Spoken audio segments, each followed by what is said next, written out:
நாம் தமிழர் கட்சியினுடைய ஒரத்தநாடு சட்டமன்ற தொகுதி வேட்பாளர் பெருமதிப்புக்குரிய தம்பி திருமுருகன் அவர்களை ஆதரித்து பாப்பா நாட்டில் நடந்து கொண்டிருக்கிற கூட்டத்திலே பங்கேற்றிருக்கிற குருதி உறவுகள் அனைவருக்கும் வணக்கம்.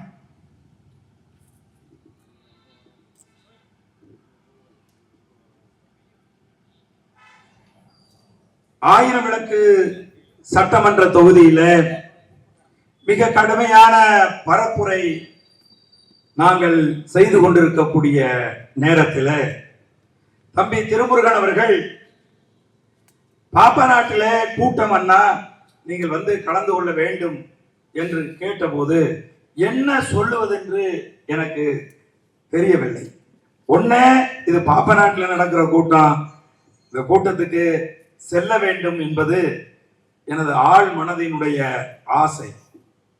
என் தொகுதியில் இருக்கக்கூடிய பொறுப்பாளர்கள் எல்லாம் விட முடியாது, நமக்கு இங்கே வேலை இருக்கிறது, திருமுருகன் அவர்களுக்கு நீங்கள் அழைப்பெடுத்து சொல்லிவிடுங்கள் என்று எனக்கு நெருக்கடி கொடுத்தார்கள்.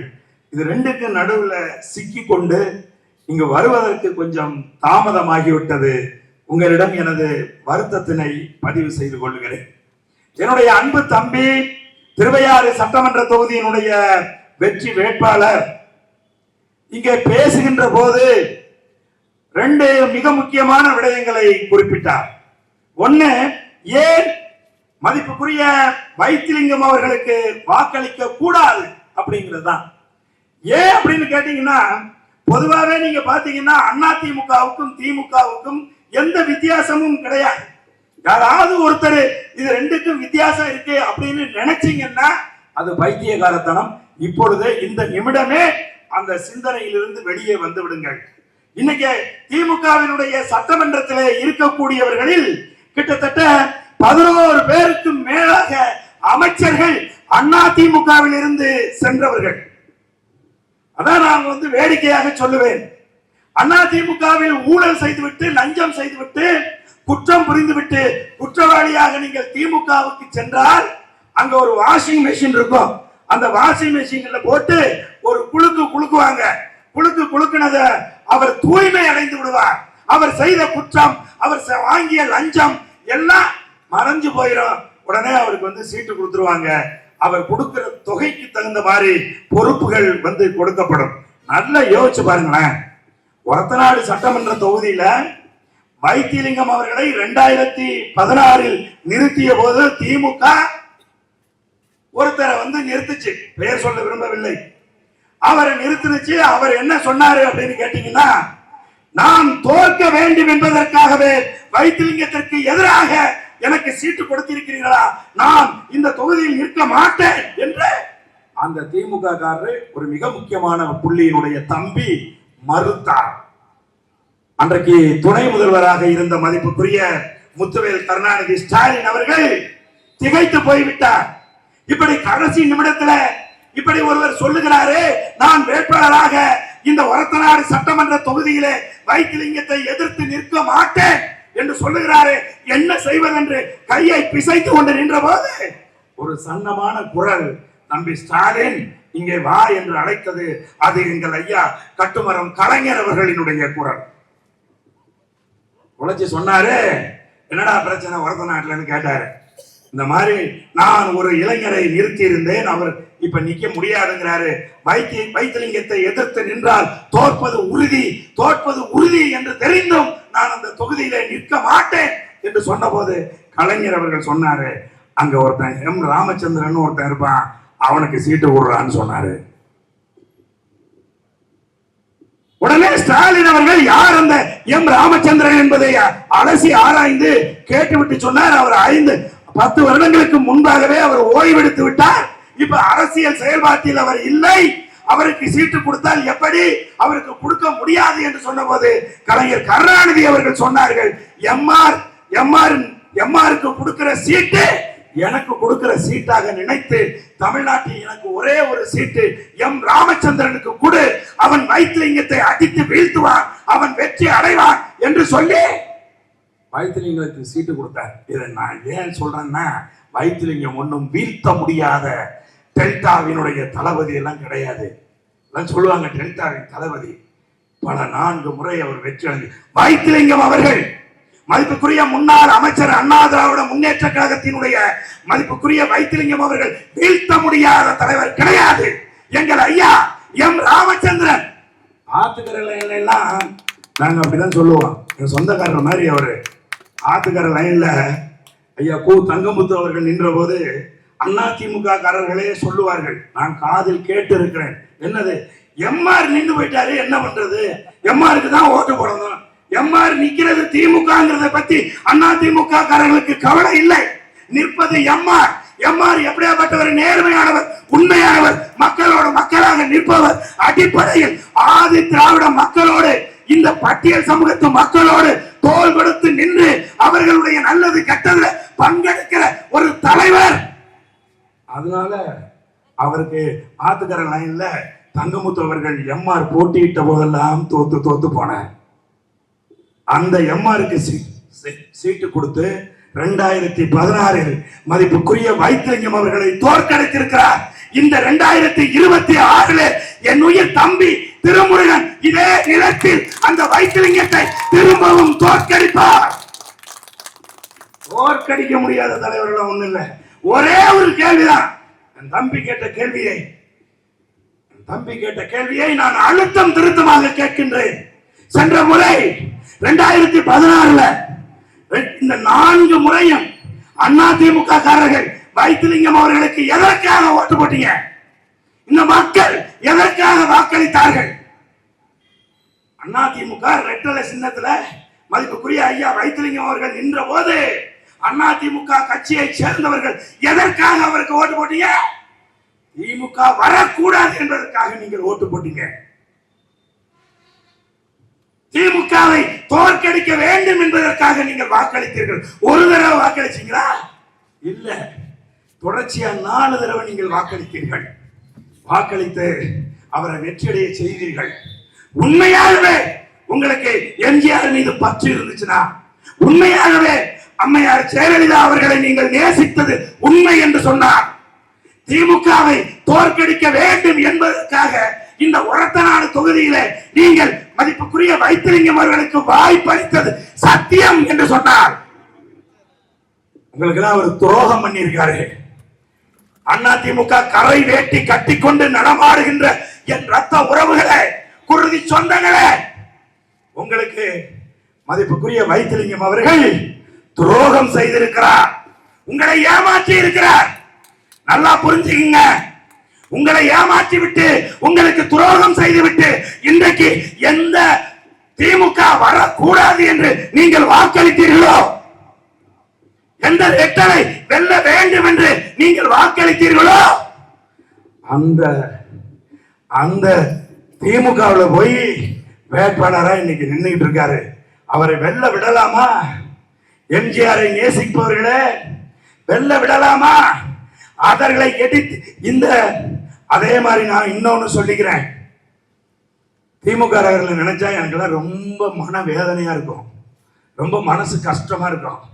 காரணம் என்னன்னு கேட்டீங்கன்னா, அடிப்படையிலிருந்து உழைச்சு உழைச்சு உழைச்சு உழைச்சு உழைச்சு கஷ்டப்பட்டு வந்தா யாராவது ஒருத்தன் அதிமுக இருந்து வருவான், இல்லைன்னா வேற ஏதாவது ஒரு கட்சியில இருந்து வருவான், அவனை கூப்பிட்டு வாய்ப்பை கொடுத்துருவாங்க. 11 பேர் அதிமுக இருந்து வந்தவர்களுக்கு மந்திரி பதவி கொடுத்திருக்காங்க. கூட இருந்தாலும் இருக்கும். நான் ஏதோ ஒரு குத்து மதிப்பா சொல்றேன், ஒரு 11 பேருன்னு. நான் என்ன கேட்கிறேன், 1989 ஐயா சிவாஜி கணேசன் அவர்களை அந்த திருவையாறு சட்டமன்ற தொகுதியிலே தோற்கடித்த எங்கள் ஐயா துரை சந்திரசேகர் அவர்களுக்கு ஏன் இத்தனை முறை அவர் ஜெயித்தோம்? 6 முறை நினைக்கிறேன். இத்தனை முறை ஜெயித்தோம், வெற்றி அடைந்தோம். ஏன் அவருக்கு மந்திரி பதவி கொடுக்கல? திமுக தானே அவரு, திமுக தானே உழைச்சாரு. நடிகர் திலகத்தை தோற்கடித்தவர் தானே அவரு, ஏன் கொடுக்கல? திமுக கட்சியில் இருக்கக்கூடிய எங்கள் குருதி உறவுகளை திமுக உங்களுக்கு துரோகம் செய்து கொண்டிருக்கிறது. தொடர்ச்சியாக நீங்கள் திமுகவை நம்பி நீங்க அந்த கட்சியில பயணிக்கிறீங்க, தயவு செய்து மாற்று சிந்தனைக்கு வாங்க, மாற்று சிந்தனைக்கு வாங்க. உலகம் இன்றைக்கு டிஜிட்டல் மயமாகிவிட்டது. வேரில் புழு பிடித்து போன கட்சிக்கு கொள்கை கோட்பாடு ஒண்ணுமே இல்லாத இந்த அதிமுக திமுகவில் பயணிக்கிற என் குருதி உறவுகள் கட்டி இருக்கிற அந்த கரை வேட்டியை அவித்து ரோட்ல போட்டு நெருப்பு வைத்து கொளுத்தி விட்டு நாம் தமிழர் கட்சிக்கு வாங்க, வாங்க நாம் தமிழர் கட்சிக்கு. நான் கேட்கறதெல்லாம் ஒன்னே ஒண்ணுதான். 2010 ஆரம்பிச்ச நாம் தமிழர் கட்சி இன்னைக்கு வரைக்கும் ₹1 காசு கொடுக்காம, குவார்ட்டரும் கோழி பிரியாணியும் வாங்கி கொடுக்காம என்ன பண்ணுது? இன்னைக்கு 36 லட்சம் வாக்குகளை வாங்கி இந்திய அரசியல் வரலாற்றிலேயே ஒரு கட்சி தனித்து நின்று ஓட்டுக்கு காசு கொடுக்காமல் சாதி பார்த்து நீ ஓட்டு போட்டா உன் ஓட்டு எனக்கு தீட்டு, நீ ஓட்டுக்கு காசு கொடுத்தா தான் ஓட்டு போடுவேனா, உன் ஓட்டு எனக்கு வேண்டான்னு சொல்லி 36 லட்சம் வாக்குகளை வாங்கி இந்திய நிலப்பரப்பில் தனித்து நின்று ஒரு கட்சி தேர்தல் ஆணையத்தின் அங்கீகாரம் பெற்றிருக்கிறது. இந்த பாப்பநாடு பகுதியில் வாழுகிற என் குருதி உறவுகளை காரணம் என்ன? கொள்கை. இங்க இருக்கக்கூடிய அண்ணா திராவிட முன்னேற்ற கழகத்தில் ஆண்டாண்டு காலமா பயணித்துக் கொண்டிருக்கக்கூடிய குருதி உறவுகளை, உங்கள் யாருக்காவது அண்ணா திமுகவின் உயிர் கொள்கை என்ன, திமுகவுக்கும் அண்ணா திமுகவுக்கும் என்ன வித்தியாசம் என்று தெரிந்தால் இந்த மேடையில் நீங்க சொல்லலாம். இந்த கொள்கையெல்லாம் திமுக கொள்கை, இந்த கொள்கையெல்லாம் அண்ணா திமுக கொள்கை. ஆகவே அண்ணா திமுகவின் கொள்கை என்பது திமுகவின் கொள்கையிலிருந்து மாறுபட்டதுன்னு சொல்லுங்க பாப்பா. எவ்வளவு வெட்கக்கேடானது! கொள்கை இருக்கு அண்ணா திமுகவுக்கு, கொள்கை இருக்கா திமுகவுக்கு? ஏன் உங்களுடைய பிதா மகன் பேரறிஞர் அண்ணா உங்களுக்கு கொள்கை வகுத்து கொடுக்கவில்லையா? கொடுத்திருந்தா அந்த கொள்கையை சொல்லி ஓட்டு கேட்காம ஏன் ஓட்டுக்கு காசு கொடுக்குறீங்க? ஏன் ஓட்டு வாங்கி கொடுக்குறீங்க?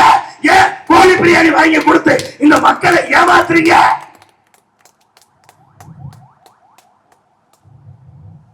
அதே கேள்வியை திரும்பவும் கேட்கின்றேன். அண்ணா திமுக காரர்களை பார்த்து, உங்களுடைய கட்சியை தோற்றுவித்த ஐயா பெருமதிப்புக்குரிய எம்ஜி ராமச்சந்திரன் அவர்கள் உங்களுக்கு கொள்கை வகுத்து கொடுக்கவில்லையா? கொடுத்திருந்தா அந்த கொள்கைகளை சொல்லி ஒரு மேடை போட்டு பேசுங்கள பாப்போம், மேடை போட்டு பேசுங்கள பாப்போம். இதெல்லாம் எங்களுடைய கொள்கைன்னு பேரறிஞர் அண்ணா சொன்னாரு. என்ன சொன்னாரு? அன்றைக்கு கட்சி ஆரம்பித்து 1949 கட்சி ஆரம்பித்து 59 வரைக்கும் கட்சி ஆட்சி அதிகாரத்துக்கு வராமல் இருந்த காலகட்டத்தில் 67 அதுவரை எவனை கொள்ளுப்பட்டர் என்று திட்டினார்களோ, மேடை தோறும் வசை பாடினார்களோ, அந்த பாப்பார ராஜாஜியினுடைய காலை நக்கி அவன் காலை பிடித்த கூட்டணி வச்சு ஆட்சி அதிகாரத்துக்கு வந்தாங்க. அப்ப கேட்டாங்க பத்திரிகையாளர், உங்க கொள்கை என்னன்னு கேட்டாங்க அண்ணாவை. அப்ப சொன்னாரு, எங்கள் உயிர் கொள்கை காங்கிரஸ் கட்சியை ஆட்சி அதிகாரத்தில் இருந்து அகற்றுவது, இந்த மண்ணில் இருந்து வேரோடும் வேரடி மண்ணோடும் காங்கிரஸ் கட்சியை புடுங்கி வீசுவதுதான்டா எங்களுடைய கொள்கை என்று சொன்னவர் ஐயா பேரறிஞர் அண்ணா. சொல்லதோடு நிறுத்தியிருந்தா மு களஞ்சியம் இன்றைக்கு பார்ப்ப நாட்டில் இந்த செய்தியை பேசி இருக்க மாட்டான். ஆனா அதோட நிறுத்தல. அதுக்கப்புறமும் ஒண்ணு சொன்னாரு. என்ன சொன்னாரு தெரியுமா? உயிர் கொள்கை என்பது இடுப்பில் கட்டி இருக்கக்கூடிய வேட்டி, பதவி என்பது தோளிலே போடுகிற துண்டு. நாங்கள் திமுக காரர்கள் அதாவது தோளிலே போட்டிருக்கக்கூடிய துண்டை மாற்றினாலும் மாற்றுவோமே தவிர ஒருபோதும் இடுப்பில் கட்டியிருக்கக்கூடிய வேட்டியை மாட்ட மாட்டோம் என்று சொன்னவர் பேரறிஞர் அண்ணா. நான் இப்ப என்ன கேட்கிறேன்? கலைஞர் கருணாநிதி அவர்களை நான் வெட்டுப்படுகின்றேன். அவர் இறந்து போய்விட்டார். இன்றைக்கு உயிரோடு இருக்கிற தமிழகத்தினுடைய முதலமைச்சர் பெருமதிப்புக்குரிய முத்துவேல் கருணாநிதி ஸ்டாலின் அவர்களை பார்த்து கேட்கின்றேன். பேரறிஞர் அண்ணா சொன்னாரே உயிர் கொள்கை, காங்கிரஸை இந்த மண்ணில் இருந்து அகற்றுவது எங்கள் உயிர் கொள்கை என்று சொன்னாரே. உயிர் கொள்கை என்பது இடுப்பில் கட்டியிருக்கிற வேட்டி என்று சொன்னாரே. இன்றைக்கு திமுக காரர்கள் இடுப்பில் கட்டியிருக்கிற வேட்டியை அவிழ்த்து விட்டு அம்மனமாக காங்கிரஸோடு கூட்டணி வைத்திருக்கிறீர்களா? வெக்கமா இல்லையா உங்களுக்கு? நான் கேட்கிறேன். எல்லாரும் பயங்கரமா பேசுறாங்க. ஸ்டாலின் 517 வாக்குறுதி கொடுத்தாரு. அந்த வாக்குறுதி எல்லாம் எதையுமே நிறைவேற்றல. எந்த மூஞ்சியை வைத்துக் கொண்டு, எந்த முகத்தை வைத்துக் கொண்டு இவர்கள் தேர்தல் களத்திலே வந்து தமிழக மக்களை சந்திக்க போகிறார்கள்? இப்படி இலவசம் இலவசம் என்று சொல்லி தமிழக மக்களின் தலையிலே கிட்டத்தட்ட ஒரு ரேஷன் கார்டையும் ஒவ்வொரு தமிழன் தலையிலும் 2.5 லட்சம் கடனை வாங்கி வைத்திருக்கிற ஒருத்தராச்சே என்று இங்கு சொல்லுகிறார்கள். உங்களுக்கு நான் சொல்றேன், அவங்க பரம்பரையே அப்படித்தான். திமுக பரம்பரையே அப்படித்தான். பேரறிஞர் அண்ணா தேர்தல் களத்திலே திமுக தொடர்ந்து தோத்து வந்த போது 1967 அன்றைக்கு பஞ்சம் நிலவியது. இந்த மக்களை பார்த்து சொன்னார், நீங்கள் திமுக கழகத்தினுடைய உதயசூரியனுக்கு வாக்களித்தால் நான் வெற்றி அடைந்து தமிழகத்தின் முதலமைச்சர் ஆனால் ₹1 3 படி அரிசி தருவேன்னாரு.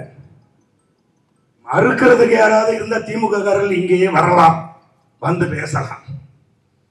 ₹1 3 முறை அரிசி தர்றேன்னு சொன்னாரு.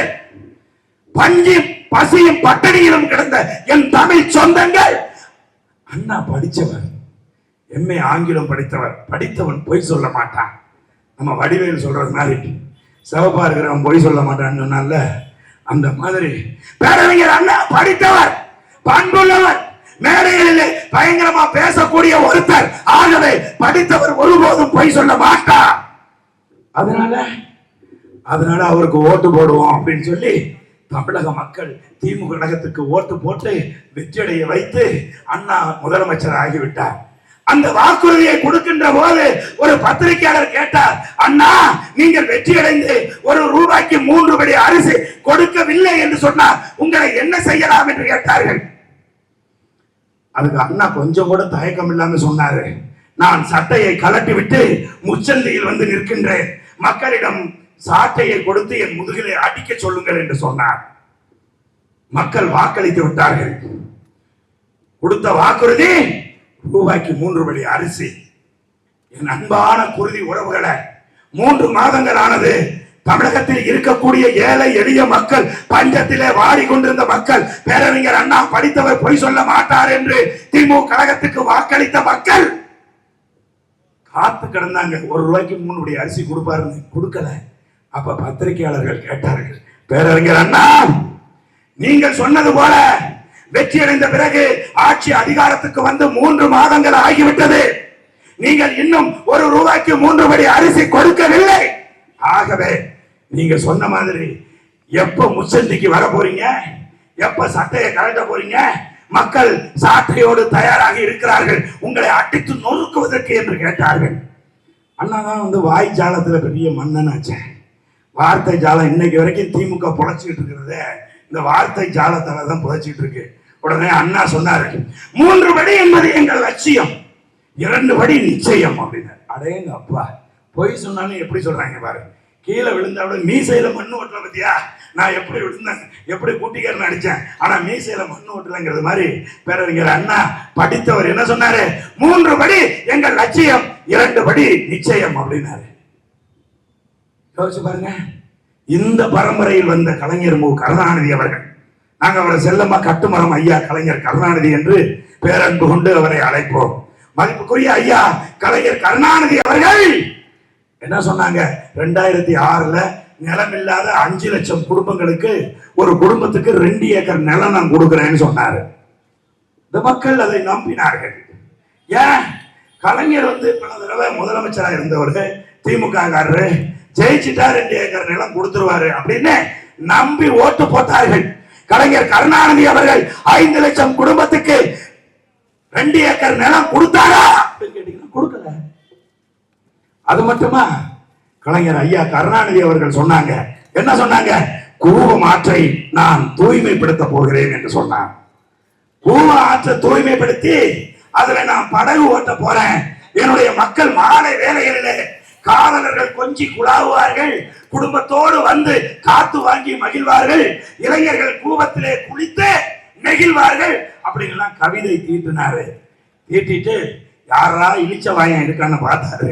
ஒருத்தர் ஆந்திராவில் ஒரு இளிச்சவாயன் இருந்தான், அவன் பேரு புட்டபத்தி சாய்பாபா. நிறைய முடி வச்சுட்டு பாருங்க. அந்த புட்டபத்தி சாய்பாபாவை அழைத்து வந்து 1000 கோடி ரூபாய் கேட்டாரு. வீட்டுக்கு வந்த உடனே நெடுஞ்சாக்கடைய தாயாரம்மா விழுந்து கும்பிட்டாங்க. யாரோட செட்டப்? ஐயா கட்டுமரம் கலைஞர் அவர்களுடைய செட்டப் தான். அவர் என்ன நினைச்சிட்டாரு, ஆகா மிகப்பெரிய பக்தி நம்ம மேல இருக்கு, இந்த குடும்பமே நம்ம இப்படி கொண்டாடுது, 1000 கோடியை கொடுப்போம்னு சொல்லி 1000 கோடியை புட்டபர்த்தி சாய்பாபா கொடுத்தார். கொஞ்ச நாள் கழிச்சு ஓராண்டு கழிச்சு முதலமைச்சராக இருந்த கலைஞர் கருணாநிதியை கேட்டாங்க, என்னையா இன்னமும் கூவத்தை நீங்க சுத்தப்படுத்தலையே, 1000 கோடி என்ன ஆனது என்று கேட்டார்கள். அதற்கு கலைஞர் கருணாநிதி அவர்கள் சொன்னார், என்ன சொன்னார் தெரியுமா? கூவத்தை சுத்தப்படுத்தலான்னு நாங்க போனோம், உள்ள முதல்ல இருக்கு, அதனால சுத்தப்படுத்த முடியல அப்படின்னு சொன்னார். ஆக மக்களுக்கு வாக்குறுதி கொடுப்பதும் மக்களை தொடர்ச்சியாக ஏமாற்றுவதும். ஐயா ஸ்டாலின் வந்து ரொம்ப கெட்டிக்காரு. அவர் சொன்னதை நான் சொன்னா உங்களுக்கு சிரிப்பு வரும். அவர் சொன்னாரு, என்ன சொன்னாருன்னா, என் குடும்பத்திலிருந்து யாரும் அரசியலுக்கு வரமாட்டாங்கன்னு சொன்னாரு. சொன்னாரா இல்லையான்னு போய் எங்க அண்ணன் சொல்றது மாதிரி சொல்றேன், இணையதளத்தை போய் தட்டி பாரு. என் குடும்பத்திலிருந்து யாரும், நானோ எனது மருமகனோ எனது மகளோ யாரும் அரசியலுக்கு வரமாட்டார்கள் அப்படின்னு சொல்லி அடித்து சொன்னார். சொன்னது யாரு? முத்துவேல் கருணாநிதி ஸ்டாலின் அவர்கள். ஆனால் என்ன நடந்துச்சு? தன் மகனை தேர்தல் களத்திலே நிற்க வைத்து வெற்றி அடைய வைத்து அவரை மந்திரியாக்கி, மந்திரியை தமிழ்நாட்டினுடைய துணை முதல்வராக்கி இன்றைக்கு வைத்து அழகு பார்த்து கொண்டிருப்பவர் முத்துவேல் கருணாநிதி ஸ்டாலின் அவர்கள். நீங்க யோசிச்சு பாருங்க, இந்த மக்கள் மன்றத்தில் மக்கள்கிட்ட கொடுக்கிற வாக்குறுதியை, மக்களுக்கு கொடுக்கிற சத்தியத்தை இவர்கள் திமுக காரர்கள் அவருடைய ஆதியிலிருந்து இன்றைக்கு வரைக்கும் எப்படி மீறுகிறார்கள் என்பதை நீங்கள் பாருங்கள். ஆனால் பாப்பநாட்டு பகுதியிலே வாழுகிற என் உயிர் சொந்தங்களே, என் தமிழ் உறவுகளே, என் உயிர் அண்ணன் செந்தமிழன் சீமா, தமிழக மக்களுக்கு 2018 மே 10 மதுரையில கட்சி ஆரம்பிக்கும் போது ஒரு சத்தியம் செய்து கொடுத்தான். ஒரு சத்தியம் செஞ்சு கொடுத்தான். என்ன சத்தியம்? நாம் தமிழர் கட்சி ஒருபோதும் தேசிய கட்சிகளோடும் திராவிட கட்சிகளோடும் கூட்டணி வைக்காது என்று ஒரு சத்தியம் செய்து கொடுத்தான். இன்னைக்கு எத்தனை ஆண்டு காலம்? 16 ஆண்டு காலமாச்சு. 16 ஆண்டு காலமா தமிழகத்திலே மூளை முடுக்கெல்லாம் போய் தொண்டை அருந்து ரத்தம் கொட்ட கொட்ட என் உயிர் அண்ணன் செந்தமிழன் சீமா தனது கொள்கையை, தனது லட்சியத்தை இந்த திராவிட சித்தாந்தவாதிகள் எப்படி இந்த தமிழ் சமூகத்தை அழித்து ஒழித்திருக்கிறார்கள், எப்படி சுரண்டி தின்னிருக்கிறார்கள் என்பதை பட்டியல் போட்டு தமிழகம் முழுவதும் பறந்து பறந்து பேசி 16 வருஷமா ஒத்தை மனிதனா ஆரம்பித்த அந்த பயணம் இன்றைக்கு 36 லட்சம் தமிழர்களோடு ஒரு பெரும் படையா நின்றுட்டு இருக்கு.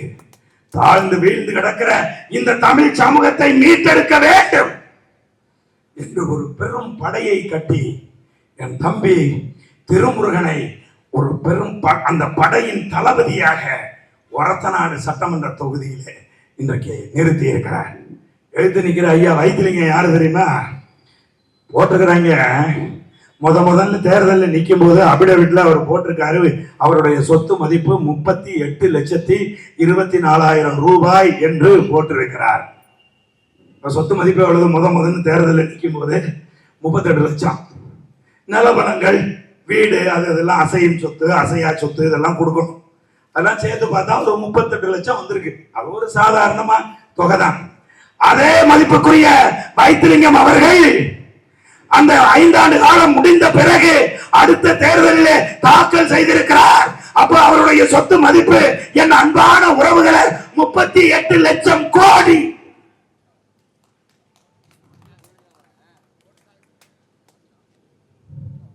ஒரு எம்எல்ஏவா இருந்த ஒருத்தருக்கு எப்படி இவ்வளவு பணம் வந்துச்சு? யாருடைய பணம்? இன்றைக்கு இந்திய உளவுத்துறை அவர் மேல சிஎம்டிஏ நிறுவனத்தை வீடு கட்டுறதுக்கு கொடுத்ததுல 27.9 கோடி ரூபாய் ஊழல் பண்ணியிருக்காரு, லஞ்சம் வாங்கியிருக்காங்க. இந்திய லஞ்ச ஒழிப்புத்துறை வழக்கு தொடுத்திருக்கு. யார் மேல? நீங்கள் திமுக யாரை இன்றைக்கு குளிப்பாட்டி, யாரை வாஷிங் மெஷின்ல போட்டு வாஷ் பண்ணி இவர் நேர்மையானவர் திமுக யாரை இந்த சட்டமன்ற தொகுதியில நிறுத்தி இருக்கிறதோ அவர் மேல இந்திய லஞ்ச ஒழிப்புத்துறை. நீங்க அமைச்சரா இருக்கிற போது ஊழல் செய்திருக்கிறீர்கள் என்று வழக்கு தொடுத்திருக்கிறது. இந்திய அமலாக்கத்துறை அவருடைய 100 கோடி ரூபாய் சொத்தை முடக்கி வைத்திருக்கிறது. எவ்வளவு சொத்தை? 100 கோடி ரூபாய் சொத்தை முடக்கி வைத்திருக்கிறது. மக்களுக்கு உழைக்க வந்தவருக்கு, மக்களுக்கு சேவை செய்ய வந்தவருக்கு, இந்த மண்ணின் மீதும் இந்த மக்களின் மீதும் அக்கறை இருந்திருந்தா எப்படி இவ்வளவு சொத்து வரும்? சொத்து சேர்க்கறதுக்கு அரசியலுக்கு வந்தீங்க? சொத்து சேர்க்கறதுக்கா இத்தனை முறை இந்த மக்கள் உங்களை நம்பி வாக்களித்தார்கள்? சொல்லுங்க பாப்பா. நாம் தமிழர் கட்சி பிள்ளைகள் நாங்கள் கேள்வி கேட்கிறோம், பதில் சொல்லுங்க. இந்த தொகுதிக்கு என்ன செஞ்சீங்க? நீங்க என்ன செஞ்சீங்க இந்த தொகுதிக்கு? இருக்கிற பாபா நாட்டுல பஸ் ஸ்டாண்ட காணோம்.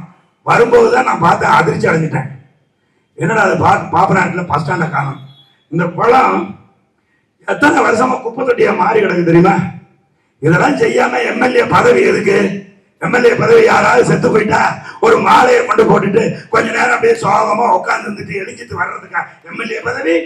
எம்ம வீட்டையாவது கல்யாணம் நடந்தா ஒரு கவருக்குள்ள 5000 ரூபாய் போட்டுக்கொண்டு அப்படியே வேட்டி வெள்ளை சட்டையோட போய் கல்யாணத்துக்கு 5000 ரூபாய் கவரை கொடுத்துட்டு வர்றதுக்கா எம்எல்ஏ பதவி? அதுக்கா எம்எல்ஏ பதவி? எம்எல்ஏ என்பவன் தன்னுடைய தொகுதியில இருக்கிற சிக்கலை பட்டியல் போட வேண்டும். அந்த சிக்கலில் எது முதன்மையான சிக்கல், எது நேரடியாக மக்களை பாதிக்கிறது என்பதை முதன்மை கொடுத்து அந்த சிக்கலை உடனடியாக தன் அதிகாரத்தை பயன்படுத்தி தீர்த்து வைக்கணும். நான் இந்த பாப்ப நாட்டு மேடையிலே நின்று உங்களுக்கு ஒரு உறுதியை கொடுத்து விட்டு செல்கிறேன். என் உயிர் தம்பி திருமுருகன் வெற்றி அடைந்து இந்த ஒரத்தநாடு சட்டமன்ற தொகுதியினுடைய சட்டமன்ற உறுப்பினர் ஆனால் ஒரத்தநாடு சட்டமன்றத்தில் இருக்கக்கூடிய மக்கள் பிரச்சனைகளை அதிகாரத்தோடு நின்று செய்து கொடுப்பார். ஒருவேளை நாங்கதான் உறுதியா வெல்றோம், ஒருவேளை நாங்க வெல்லலன்னா கூட என் தம்பி என்ன செய்வார் தெரியுமா? இந்த மக்களின் சிக்கல் எல்லாமே இன்னைக்கு என் தம்பிகிட்ட இருக்கு. மக்களுக்கு இந்த தொகுதியில் இருக்கக்கூடிய அனைத்து சிக்கலும் என் அன்பு தம்பி திருமுருகன் அவர்களிடம் இருக்கிறது.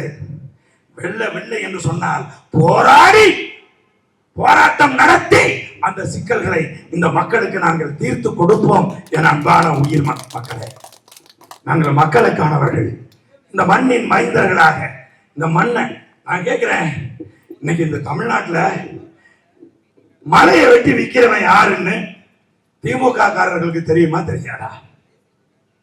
அண்ணா திமுக ஆட்சியில மலையை வெட்டி வித்தவர்கள் யாரு என்பது திமுக காரர்களுக்கு தெரியாதா? இன்றைக்கு திமுகவினுடைய ஆட்சியில மலையை வெட்டி விற்பவன் யார்? மணலை அள்ளி விற்பவன் யார்? கள்ளச்சாராயம் காய்ச்சறவன் யாரு? இந்த மக்களை ஏமாற்றி சுரண்டி திங்கிறவர்கள் யாரு? திமுக காரர்களுக்கு தெரியாத? நான் கேட்கிறேன், சரி இவங்களுக்கு தெரிய வேணாம், திமுக கூட்டணியிலே இருக்கிற கூட்டணி கட்சிகளுக்கு இது தெரியுமா தெரியாதா? தெரியும்னா எதுக்கு வாயை மூடிட்டு சும்மா உட்கார்ந்து இருக்க? மலையை வெட்டிட்டேன்னா என்ன நடக்கும் தெரியுமா? ஏய், மலையை வெட்டிட்டீங்கன்னா மழை வராதியா? மழை வராதுன்னா இங்க இருக்கக்கூடிய புல்லு பூண்டு எல்லாமும் செத்து போயிருங்க. செத்து போச்சுன்னா மனுஷனும் செத்து போயிருங்க. அதனாலதாங்க என் உயிர் அண்ணன் செந்தமிழன் சீமான் பல் உயிர்களை பேணி அனைத்து உயிர்களுக்குமான ஒரு உயிர்மநேய அரசியலை தமிழ் நிலப்பரப்பில், இந்திய நிலப்பரப்பில் பேசிக்கொண்டு வருகின்றான். மலைகளை வெட்டக்கூடாதுங்க. ஆத்து மணலை அள்ளிட்டீங்கன்னா ஆறு இறந்து போய்விடும், ஆறு செத்து போகும்.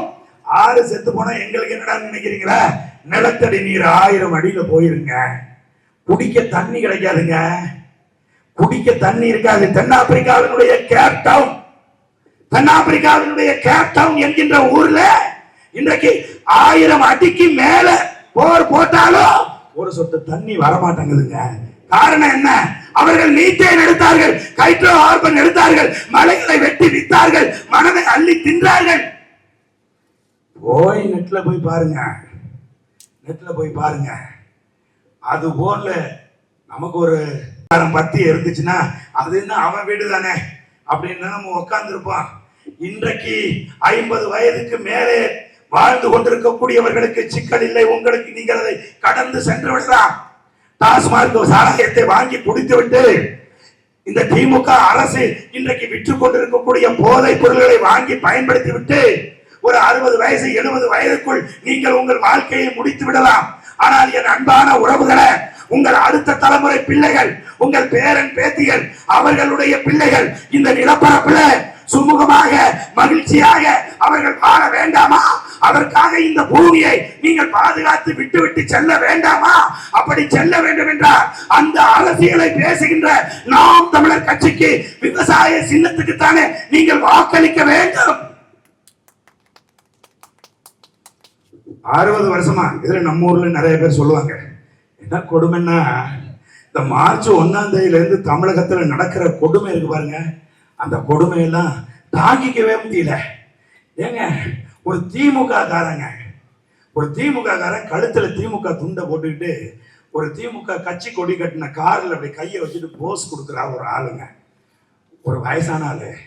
அந்த ஆளு ஒரு 2 வயசு குழந்தைய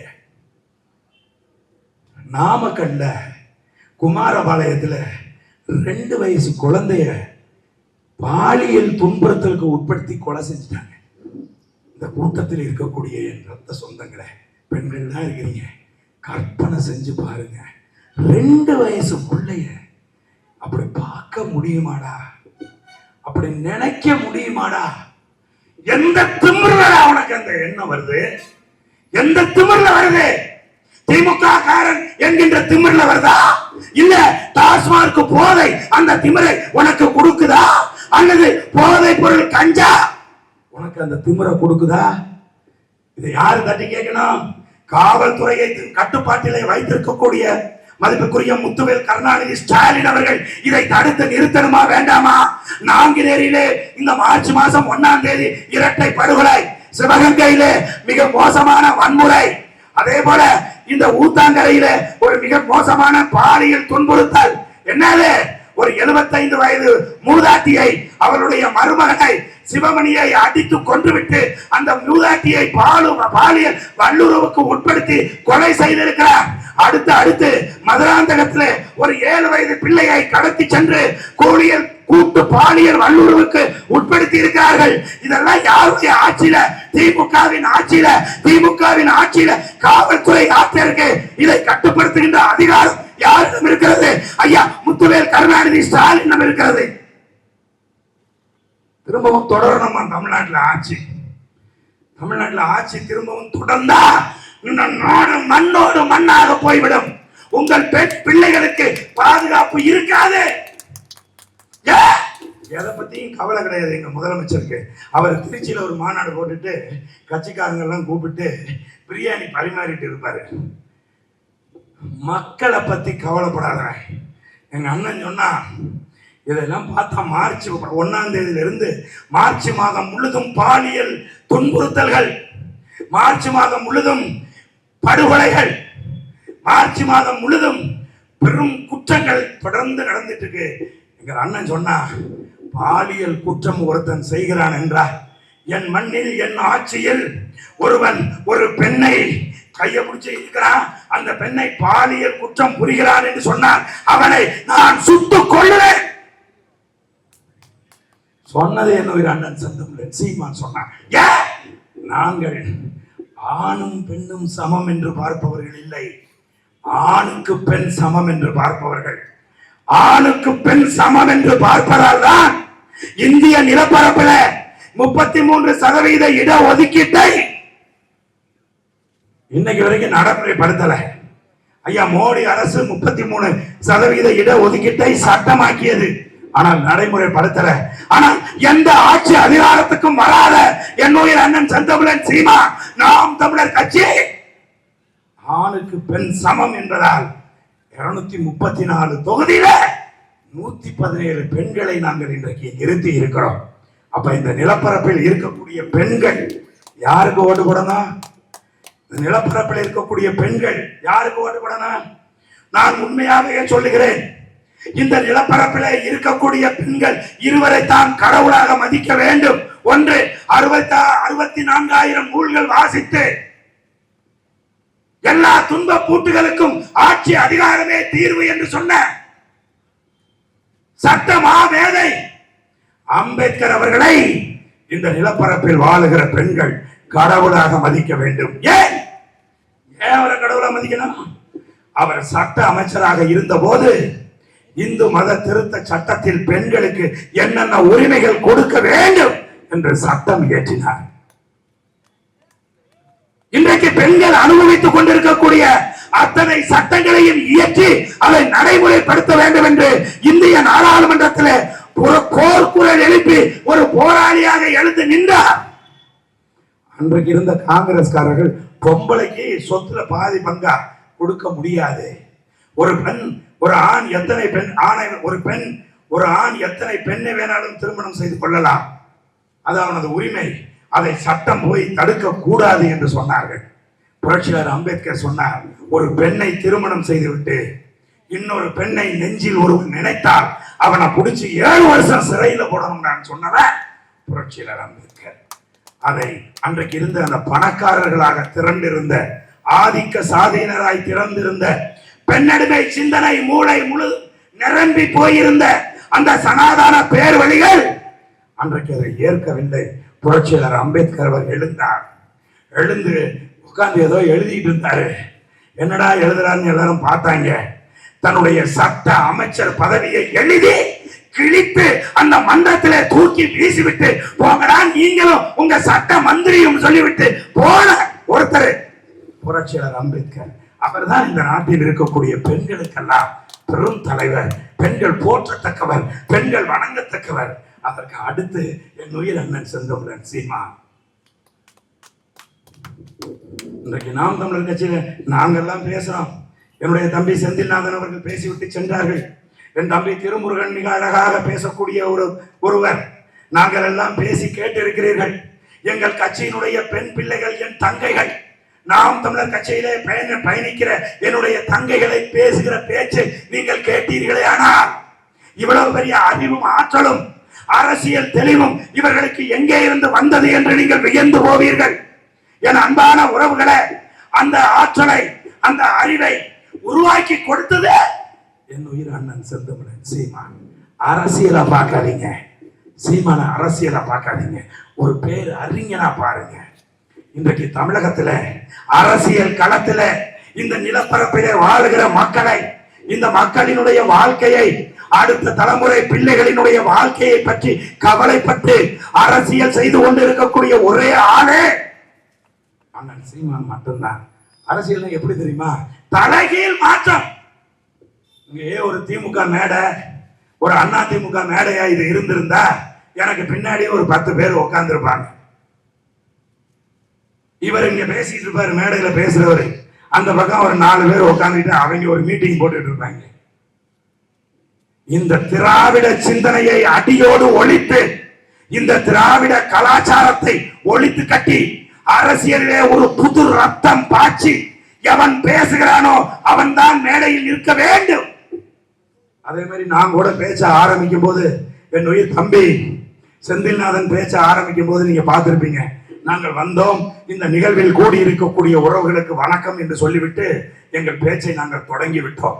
அவர்களை, இவர்களை, நிற்பவர்களை, உட்கார்ந்திருப்பவர்களை அப்படின்னு 1/2 மணி நேரம் அப்படின்னு கத்துறத நாங்கள் ஒழித்து கட்டி இருக்கிறோம் தமிழக அரசியல் களத்தில். எங்க அண்ணா உட்கார்ந்து இருப்பாரு எதற்க, நான் மேடையில் ஏறுவேன், மேடையில் ஏறி என் அண்ணன் அந்த உட்கார்ந்து இருக்கக்கூடிய எங்கள் நாம் தமிழர் கட்சியின் தலைவர் அண்ணன் சீமான் அவர்களை அப்படின்னு சொன்னா உடனே என்ன தெரியுமா சொல்லுவாரு, கலங்கடாக்கல அப்படின்றவர். எவனா இருந்தாலும் சரி கலங்கிக்கல. பேசுறதுக்கு இந்த மக்களுக்கு சொல்றதுக்கு செய்தி இருந்தா சொல்லு, வந்து அவர்களை இவர்களை இது செய்தியாடா மக்களுக்கு, நேரத்தையே வீணடிக்கிற இறங்கடாக்கல. இதுதான்டா நாம் தமிழர் கட்சி செய்திருக்கிற அரசியலில் செய்திருக்கிற புரட்சி. அது மட்டும் இல்ல, வாழ்க ஒழிக. நாம் தமிழர் கட்சியில 2 தான் வாழ்க. ஒண்ணு என்ன தெரியுமா, எங்களுடைய தேசிய தலைவர் மேதகு பிரபாகரன் வாழ்க, அடுத்து தமிழ்தாய் வாழ்க. எங்கள் வாயிலிருந்து தப்பி தவறி கூட சீமான் வாழ்க என்று வந்தால் அன்னோட கட்சி உறுப்பினர் பதவி காலி. யோசிங்க. அப்ப இந்த கூட்டத்தை ஓரம் சாரமாக நின்று கொண்டிருக்கக்கூடிய நீங்கள் கவனித்திருக்க மாட்டீர்கள். இதையெல்லாம் நாங்கள் எந்த மேடையிலும் யாருக்கும் சால்வை அணிவிக்க மாட்டோம். ஏன்? அது சல்லி காசுக்கு பிரயோஜனம் இல்லாத ஒரு வெட்டி பந்தா, வீண் பந்தா. அதனால சால்வை அணிவிப்பதை தமிழக அரசியல் களத்திலே நாங்கள் ஒழித்து விட்டோம். அன்னைக்கு பேரறிஞர் அண்ணா இந்த திமுக காரர்கள் சொன்னாங்க, என்ன சொன்னாங்க? சால்வை போட சொன்னாங்க. ஏன் போட சொன்னாங்கன்னா, அன்னைக்கு நெசவாளர்கள் ரொம்ப கஷ்டப்பட்டு இருந்தாங்க. அதனால நெசவு நெய்கிற அந்த துணியை, பஞ்சு பருத்தி துணியை துண்டை வாங்கிட்டு வந்து போட சொன்னாங்க. ஆனா இன்னைக்கு நீங்க வாங்கி போடுறீங்களே, இதெல்லாம் நம்ம ஊர்ல இருக்க நெசவாளர்களுக்கு யாருக்காவது பயனுள்ளதா இருக்கா? இதெல்லாம் குஜராத்ல இருந்து அடிச்சு வருது, அகமதாபாத்ல இருந்து அடிச்சு வர்ற, ஒண்ணுக்குமே பிரயோஜனப்படாத, குளிருக்கு கூட போதிக்க முடியாது. அதை அப்படி ஒண்ணு தூக்கி அந்த போடுறதன் மூலமா உங்களுக்கு மரியாதை வருதுன்னு சொல்லி வச்சிருந்தீங்கல்ல, அதை அடிச்சு ஒழிச்சோம். திமுக காரர்கள், அண்ணா திமுக காரர்கள், இவங்க ரெண்டு பக்கமா பிரிஞ்சு நிக்கிற கூட்டணியில உள்ளவங்க தான் ஓடி போய் ஒரு 150 ரூபாய்க்கு சால்வை வாங்கிட்டு வந்து உதறிக்கிட்டு கீழே நிற்பாங்க. அப்படியே கொண்டு போய் போடுவாங்க. அதுவும் எங்க ஐயா ஸ்டாலின் போய் கையை தூக்குனீங்கன்னா பொட்டுன்னு ஒரு தட்டு தட்டி விரட்டி விட்டுருவாரு. ஏன் வச்சிருக்கிற தொப்பி கீழே விழுந்துருண்டா, நீ பாட்டை கொண்டு போய் சால்வையை போட்டீங்கன்னா தோப்பா கீழே விழுந்துருச்சுன்னா என்ன பண்றது? அதனால ஓங்கி அடிச்சுருவாரு. சால்வையெல்லாம் கிட்ட போச்சுன்னா கையில கொடுத்தா வாங்கிக்குவாரு. அதனால இந்த பாப்பநாடு பகுதியில் வாழுகிற, ஒரத்தநாடு சட்டமன்ற தொகுதியில் வாழுகிற மக்களுக்கு நாங்கள் சொல்றோம், அடிப்படை அரசியல் மாற்றத்தை இந்த நிலப்பரப்பில் நாங்கள் ஏற்படுத்தி இருக்கிறோம். திமுக காரர்களும் அண்ணா திமுக காரர்களுக்கும் இன்றைக்கு ஒரு மிகப்பெரிய சேலஞ்ச் உங்களுக்கு இருக்கு. ஏன்னா அண்ணா திமுக காரர்கள் மாய்ந்து வேலை செய்து ஒருவரை தொடர்ச்சியாக வெற்றியடைய வைத்தீர்கள். அவர் இன்றைக்கு உங்களுக்கு எதிர் முகாமிலே இருக்கின்றார். வேட்டியை அவர் மாத்தி கட்டிவிட்டார். அவருக்கு இருக்கிற தைரியம் ஏன் இந்த பகுதியில் இருக்கக்கூடிய அண்ணா திமுக காரர்களுக்கு இல்லை? அதை அவிழ்த்து வீசிவிட்டு, ஏன் இளம் தலைமுறை பிள்ளைகளாக இருக்கிற நாம் தமிழர் கட்சி பிள்ளைகளோடு நீங்கள் வரக்கூடாது? திமுக காரர்கள் நல்லா சிந்திச்சு பாருங்க. இத்தனை ஆண்டு காலமாக உங்களை எவன் எதிர்த்து பேசினானோ, எவன் உங்களை கேலி செய்தானோ, எவன் உங்களை ஏளனமாக பார்த்தானோ, அவனை உங்கள் முன்னாடி நிறுத்தி அவனுக்கு நீ வேலை செய்யன்னு சொல்றாங்க. நீங்க வேலை செய்யலாமா? நீங்கள் ரோசமானவர்கள் இல்லையா? நீங்கள் சாப்பிடுகிற சாப்பாட்டுல உப்பு போட்டு சாப்பிடுறது இல்லையா? நல்லா யோசிச்சு பாருங்க. ஐயா மதிப்புக்குரிய வைத்திலிங்கம் அவர்களுக்கு உண்மையான திமுக காரர்கள் வேலை செய்யலாமா? அவரை வெற்றியடைய வைக்கலாமா? யோசிங்க. உங்களுக்கு இருக்கிற ஒரே வாய்ப்பு கரைபடாத கரம், மக்களை நேசிப்பது தவிர. பொண்டாட்டி பிள்ளையெல்லாம் சென்னையில் இருக்க அவருடைய மனைவி செக்ரட்டரியேட்ல வேலை பார்க்கறாங்க. யாரு? திருமுருகன் அவர்களுடைய மனைவி. பொண்டாட்டி பிள்ளையெல்லாம் விட்டுட்டு 3-4 மாசமா நம்ம ஊர்ல வந்து கிடக்கிறார். ஏன்? இந்த மக்களை நேசிப்பதால், இந்த மக்களுக்கு ஒரு நல்ல வாழ்க்கையை அமைச்சு கொடுக்கணுங்கிறதுக்காக. என் அன்பான குருதி உறவுகளை, இந்த பகுதியிலே வாழுகிற மக்களை, நீங்க ஒன்னே ஒண்ணு மட்டும் தெளிவா புரிஞ்சுக்குங்க. எங்களுக்கு பொய் சொல்ல தெரியாது, எங்களுக்கு திருட தெரியாது. என் உயிர் அண்ணன் செந்தமிழன் சீமான் பொய் சொல்வதற்கு எங்களை அனுமதிக்க மாட்டான், திருடுவதற்கு எங்களை அனுமதிக்க மாட்டான். நிறைய பேர் பார்த்திருப்பீங்க, எங்க கட்சியை விட்டு கட்சியின் மிக முக்கியமான முதன்மை பொறுப்பாளர்கள் எல்லாம் தூக்கி வீசப்பட்டிருப்பார்கள். கட்சியில இருந்துகிட்டு என்ன செஞ்சாலும் சரி பொறுத்துக்கிட்டு இருக்க மாட்டாங்க எங்க அண்ணன். அண்ணா திமுக காரர்கள், திமுக காரர்கள் முகத்தாட்சியம் பார்த்து என்ன தவறு செய்தாலும், என்ன குற்றம் புரிந்தாலும், நான் என்ன கேட்கிறேன், அண்ணா பல்கலைக்கழகத்துல யார் அந்த சார் அப்படின்னு ஒரு கேள்வி எழுந்துச்சு. எங்களுக்கெல்லாம் தெரியும் யார் அந்த சார்னு, திமுக காரர்களுக்கும் தெரியும் யார் அந்த சார்னு. ஐயா முத்துவேல் கருணாநிதி ஸ்டாலின் நமது முதலமைச்சருக்கும் தெரியும் யார் அந்த சாருன்னு. ஆனா ஏன் அவர் மேல நடவடிக்கை எடுக்கல? தாட்சணியம் பார்ப்பார்கள். ஆனால் நாங்கள் எங்களுடைய அண்ணன் செந்தமிழன் சீமான் இந்த கட்சியில ஒருத்தனை இல்லாம மீண்டும் நான் ஒருத்தன் இருந்தால் கூட எனக்கு கவலை கிடையாது. ஆனால் என் மண்ணுக்கும் என் மக்களுக்கும் நீ ஒருபோதும் துரோகம் செய்யக்கூடாது. நீ செய்ய நினைத்தாய் என்றால் எவனா இருந்தாலும் தூக்கி வெளியில வீசுவேன்னு சொல்லி கட்சியை விட்டு வெளியில் வீசப்பட்டவர்கள் தான் இன்றைக்கு அண்ணா திமுகவுல, திமுகவுல அங்க இங்கன்னு போய் பல்லிடிச்சுட்டு நிக்காதீங்க. அதனால நாங்க சொல்றோம், எங்களுக்கு பொய் சொல்ல தெரியாது, மக்களை ஏமாற்ற தெரியாது. வாக்குறுதிகளை கொடுத்து விட்டு என் உறவுகளை 49 தலைப்பு, நாம் தமிழர் கட்சியினுடைய ஆட்சி வரைவு 49 தலைப்பு, 460 பக்கம். நாங்கள் ஒரு ஆட்சி வரைவு என்று ஒரு புத்தகத்தை வெளியிட்டு இருக்கிறோம். இணையதளங்கள்ல போய் டவுன்லோட் பண்ணி அமைதியான ஒரு சூழல்ல உட்கார்ந்து படிச்சு பாருங்க. திமுக அதிமுக கூட்டணி எல்லாம் வாக்குறுதிகளை கொடுக்கும், தேர்தல் வாக்குறுதிகளை கொடுக்கும். ஆனால் நாம் தமிழர் கட்சி ஒருபோதும் தேர்தல் வாக்குறுதியை கொடுக்காது. என்ன கொடுக்கும்? நாம் தமிழர் கட்சி ஆட்சி அதிகாரத்துக்கு வந்தால் நாங்க எப்படி ஆட்சி செய்வோம் அப்படிங்கறத உங்களுக்கு நாங்க கொடுத்திருக்கிறோம். நீங்க போய் படிச்சு பாருங்க. யாருக்கு ஓட்டு போடணும்னு நீங்க முடிவு பண்ணுங்க. வந்து சதுரங்க வேட்டைன்னு ஒரு படம் வந்துச்சு. அந்த சதுரங்க வேட்டை படத்துல நட்டி நடிச்ச படம். அந்த படத்துல ஒரு வசனம் வரும். என்ன வசனம்னா, ஒருவனை ஏமாற்ற வேண்டும் என்று சொன்னார் அவனுடைய பேர் ஆசையை தூண்டணும் அப்படின்வான். படமே திருட்டு பேருள்ள பத்தின படம். அந்த படத்துல என்ன சொல்லுவான்? ஒருத்தனை ஏமாற்ற வேண்டும் என்று சொன்னால் அவன் பேராசையை தூண்டணும்ன்றான். இந்த அதிமுக திமுகவினுடைய தேர்தல் வாக்குறுதி என்பது இந்த மக்களை ஏமாற்றுவதற்கு, அவர்கள் பேராசையை தூண்டுவதற்கான வாக்குறுதிகள். மக்களை ஏமாற்றுவதற்கு. நீ பிரிச்சு கொடுத்தா நான் இன்னும் ஏதாவது ஒண்ணு கொடுப்பேன். நீ அண்டா கொடுத்தா நான் குண்டா கொடுப்பேன். ஆமா, நான் 10,000 டோக்கன் கொடுப்பேன். நீ 2,000 கொடுத்தா நான் 2,500 கொடுப்பேன். இது இந்த மக்களை ஏமாற்றுவதற்கு. என் அன்பான உறவுகளை, ஏழ்மை நிலையில் எங்கள் அண்ணன் செந்தமிழன் சீமான் கேட்கிறார், 60 ஆண்டு காலமாக இந்த திராவிட சிந்தனையாளர்கள் இந்த நிலப்பரப்பை மாற்றி மாற்றி ஆட்சி செய்து இன்றைக்கும் என் மக்கள் 2000 3000க்கு கையேந்தி நிற்கிற நிலைமையில் வைத்திருந்தது யாரின் குற்றம்? நான் இன்னைக்கு சொல்றேன், அதிமுகவுக்கும் திமுகவுக்கும் ஒரே ஒரு பொது கொள்கை இருக்கிறது. அந்த பொது கொள்கையில் அவர்கள் உறுதியாக இருக்கிறார்கள். அந்த பொது கொள்கையில் அதிமுகவும் திமுகவும் இன்றைக்கு பெரிய அளவில் வெற்றி அடைந்திருக்கிறது. அதை நான் உங்களுக்கு சொல்லிட்டு போக கடமைப்பட்டிருக்கேன். அது என்ன அப்படின்னு கேட்டீங்கன்னா, அதிமுகவும் திமுகவும் வீட்டுக்கு ஒரு குடிநோயாளியை உருவாக்க வேண்டும் என்பது கண்களை கட்டிட்டு இன்னைக்கு 2 செயல்படுது. அதிமுக வந்தாலும் டாஸ்மார்க் திறந்திருக்கும், திமுக வந்தாலும் டாஸ்மார்க் திறந்திருக்கும். காரணம் என்ன? வீட்டுக்கு ஒரு குடிநோயாளியை உருவாக்க வேண்டும். வீட்டில் இருக்கக்கூடிய நம்முடைய பிள்ளைகள் எல்லாம் போதை பொருளுக்கு அடிமையாகி வாழ்க்கை சீரழிய வேண்டும் நினைக்கிறது யாரு? அதிமுகவும் திமுகவும் நினைக்கிறது. இதுக்கெல்லாம் யார் காரணம்? அதிமுக காரர்களும் அரசியல்வாதிகளும் திமுக அரசியல்வாதிகளும் காரணம் என்று நினைக்கிறீர்களா என் அன்பான உறவுகளே? இல்லை. உங்கள் கணவன் டாஸ்மார்க்கிலே குடித்துவிட்டு வீழ்ந்து கிடப்பதற்கும், உங்கள் பிள்ளைகள் போதைக்கு அடிமையாகி படிக்காமல் வாழ்க்கையை வீணடித்துக் கொண்டிருப்பதற்கும் யாரு காரணம்? திமுக காரர்கள் காரணமா? இல்லை. அதிமுக காரர்கள் காரணமா? இல்லை.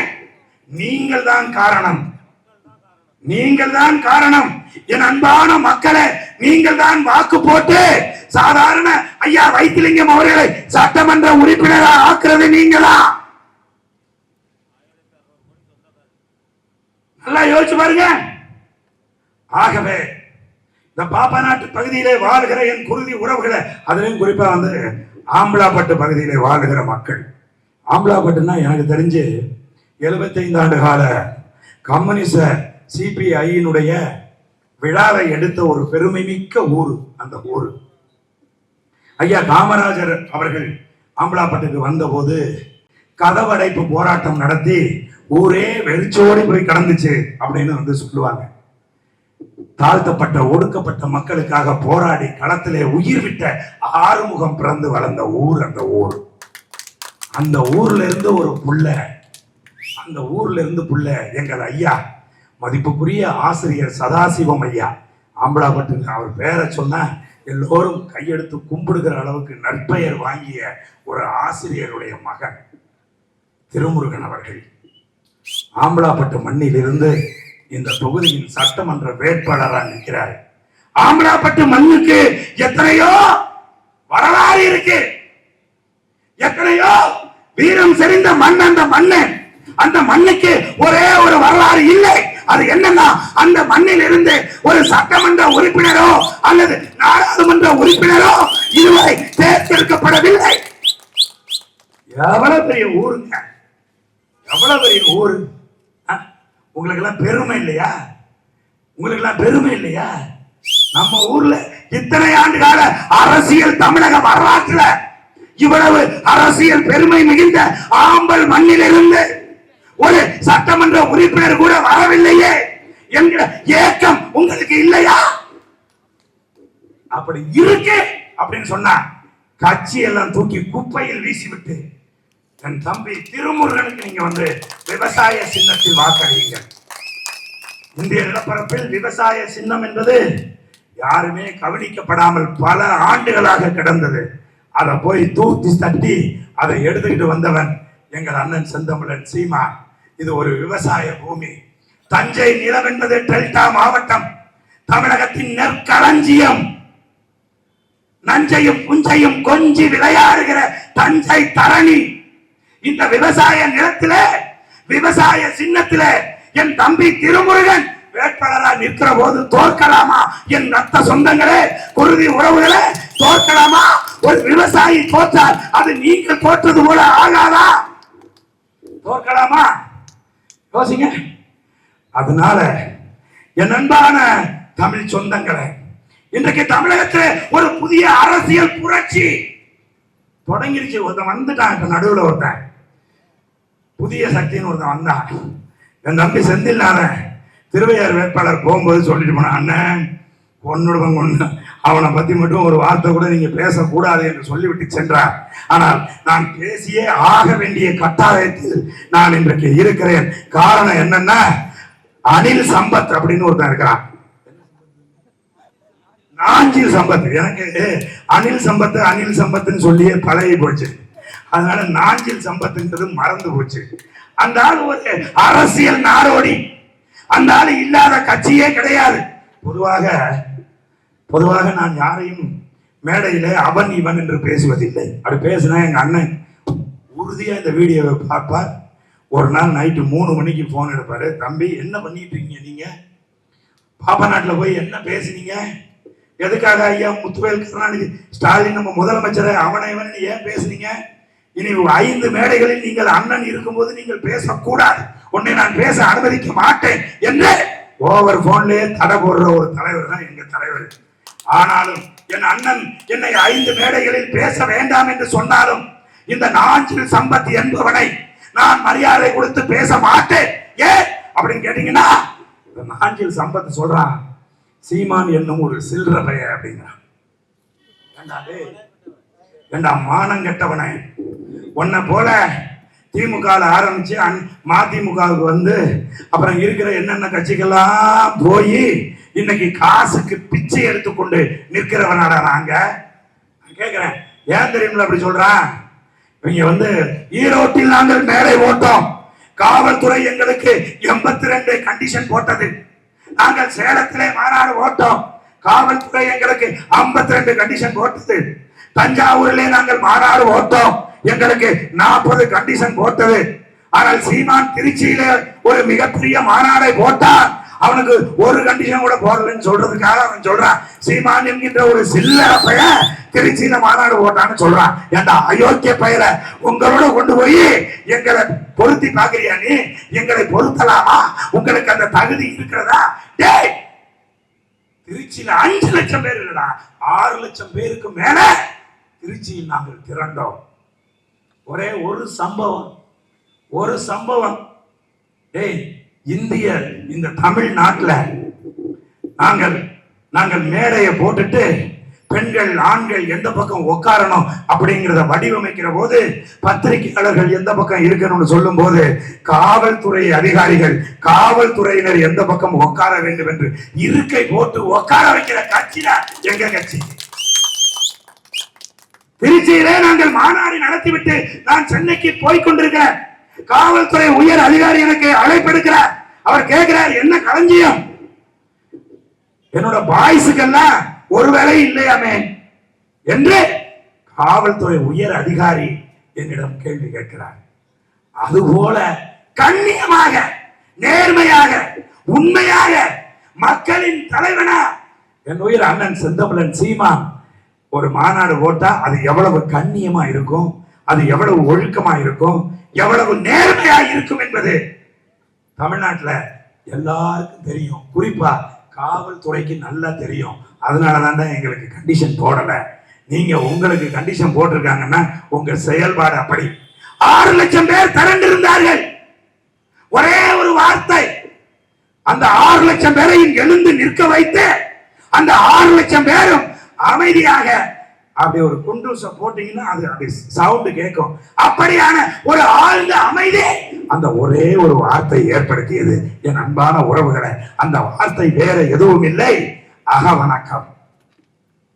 அகவணக்கம் செலுத்துவோம் என்கின்ற அந்த ஒரு வார்த்தை 6 லட்சம் பேரை எழுந்து நிற்க வைத்து அமைதியாக நம்முடைய நில மண்ணுக்காக உயிர் கொடுத்த மாவீரர்களுக்கு அஞ்சலி செலுத்துகிற ஒரு நேர்த்தியை கொண்ட கட்சி எங்கள் கட்சி. உங்கள் கட்சி போல கொலகார கட்சி எங்க கட்சி கிடையாது. உங்கள் கட்சி போல கொள்கை இல்லாத கட்சி எங்க கட்சி கிடையாது. ஆகவே என் சொந்த மண் பாப்பநாட்டில் இருந்து நாஞ்சில் சம்பத் அவர்களை நான் எச்சரிக்கின்றேன். இதோட நாம் தமிழர் கட்சியை, என் தலைமையை, என்னுயிர் அண்ணன் செந்தமிழன் சீமானை அவன் இவன் என்று பேசுவதை நீங்கள் நிறுத்திக் கொண்டால் தமிழ் நிலப்பரப்பில் உங்களுக்கு மரியாதை மிஞ்சும். இல்லை என்றால் தமிழகம் முழுதும் இன்னைக்கெல்லாம் தமிழ்நாட்டில் கிட்டத்தட்ட ஒரு நாளைக்கு 20 பொதுக்கூட்டம் இந்த மாதிரி நடத்திட்டு இருக்கிறது நாம் தமிழர் கட்சி தான் நடத்திட்டு இருக்கு. 20 இடத்துலையும் துவைச்சு தொங்க போட்டுருவோம். நாரி போயிருவீங்க, நாரி. தமிழகத்திலே அரசியல் களத்தில் முகம் காட்ட முடியாத அளவிற்கு ஆக்கி விடுவோம். அதனால என் அன்பான உறவுகளை, இந்த பகுதியில் வாழ்கிற என் தாய் தமிழ் சொந்தங்களை, உண்மையாகவே ஒரு புதிய அரசியல் மாற்றம் தமிழகத்திலே ஏற்பட்டிருக்கிறது. தமிழகம் முழுவதும் இளைய தலைமுறை பிள்ளைகள் எழுந்து நிற்கிறார்கள். அவர்கள் நீங்கள் வெல்ல வேண்டும் என்று நினைத்தீர்களே, ஆனால் இந்த 60 ஆண்டு கால திராவிட சித்தாந்தத்துக்கு, இந்த திராவிட கருத்தியலுக்கு நீங்க பாத்தீங்கன்னா ஓட்டு வகையில பாத்தீங்கன்னா நாம் தமிழர் கட்சி 3வது பெரிய கட்சி தமிழ்நாட்டில். ஆனால் சித்தாந்தத்தின் அடிப்படையில், கொள்கையின் அடிப்படையில் பார்த்தீர்களே, ஆனால் நாம் தமிழர் கட்சி தமிழகத்தின் 2வது பெரிய கட்சி. இந்த திமுகவும் அண்ணா திமுகவும் திராவிடம் என்ற சித்தாந்தத்தை தூக்கி நிற்பதால் தமிழ் தேசியம் என்கின்ற சித்தாந்தத்தை தூக்கி நிற்கிற நாம் தமிழர் கட்சி சித்தாந்த அடிப்படையில் தமிழகத்தின் 2வது ஒரு பெரிய கட்சி.